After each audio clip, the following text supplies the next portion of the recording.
I can see, I mean, I don't know the full story, but I could imagine there would be a bit of frustration from the folks who actually developed that with Xerox because Oh yeah. it's yeah, it's like they, Xerox was like, yeah, well, let's hire the smartest guys, good idea, let's have them build something, and then they build this, which is incredible and groundbreaking, but Xerox is like, what are we going to do with this? This is totally Yeah. different. And there's a lot of you can find interviews and talks that are given after the fact of people being like, oh yeah, we showed this to the Xerox execs. They're like, I love this. I don't know what to do with this. Okay. And they try selling them. They don't work very well, at least for selling. They actually have some in the White House for typesetting official documents for a few years that work really well. And all the secretaries there and the people who use them are like, this is great. I can make perfect letterhead. I can save all my files. It's so wonderful. But they just can't nail how to market it because these are these cost more than a new car. They're really expensive.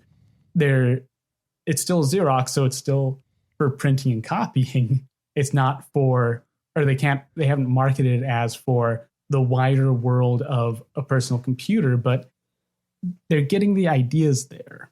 Okay. So this, at least this Xerox machine is it kind of just an expensive word processor?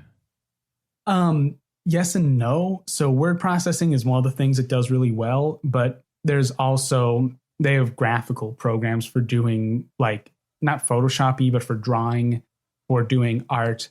They have tools for programming it, of course, since it is a computer.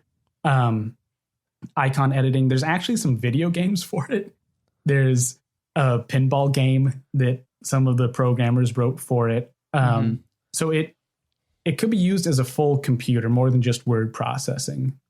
Okay. But that's what Xerox cared about because printers and copiers got to sell them. Well, I can see like I could see where they would be like, this is really cool. This is freaking awesome. But like, how are we going to convince anybody to buy this for this much money? Exactly. And over the course of the 70s, they start developing more consumer grade versions. They have these, it's called the Xerox Star. It's a whole series of workstations, but they're still just so expensive and it's so new that they can't figure out how to sell it because outside of maybe 2 or 3 labs, no one's seen a mouse before. Yeah. There's some stories, I don't remember if it's from later, but of people going up to a computer with a mouse and being like, oh, well, you just use the mouse to point at things. And they're just like, oh, just point. Right, it's like, sure. No, it doesn't work that way. You got to move it. And they're like, I don't get it. Yeah. It doesn't work. So I think it's a matter of being a little bit ahead of the curve, right? It's not quite there yet in the zeitgeist. Mm-hmm. Well, it does take a bit of training to learn to understand a mouse, whereas like you could see why they were wanting to go for a touchscreen initial, like from the start too, because that's a lot more intuitive. Just like, touch it. Yeah. Like I want that, I'm going to touch it. Right. And then also Xerox is developing this before like actual home computers exist. So this is still would have to be in the realm of business. A consumer like you or myself wouldn't be like, oh, go get one of those brand new workstations for typesetting. Right. You'd see it and be like, I don't even know what this is. Mm-hmm. I've heard a computer. You mean like in Star Trek, one of those computers? Yeah. You wouldn't be like, talk to me. Yeah. You wouldn't think, oh, I need a tool to automate work. Yep.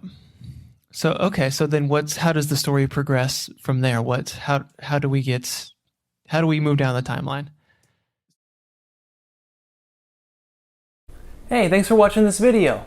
This is my dog, Murphy, and these are dog treats. Now I'll give Murphy one of these dog treats, and all you have to do is press the like button. Just press that little like button right down there at the bottom of this video, and this sweet, adorable, cute little puppy gets a treat. All thanks to you. All right, you did it? Okay, I believe you if you said you did it. There you go, Murph. She got that treat because of you. Now, I'll eat one of these treats, and all you have to do is click that subscribe button. Right there, pointing to it. Just click that subscribe button, subscribe to Curiosityness with me, Travis DeRose. Get lots of good video, and I'll eat this treat. All right, you did that too? That's not very good. Bro, not very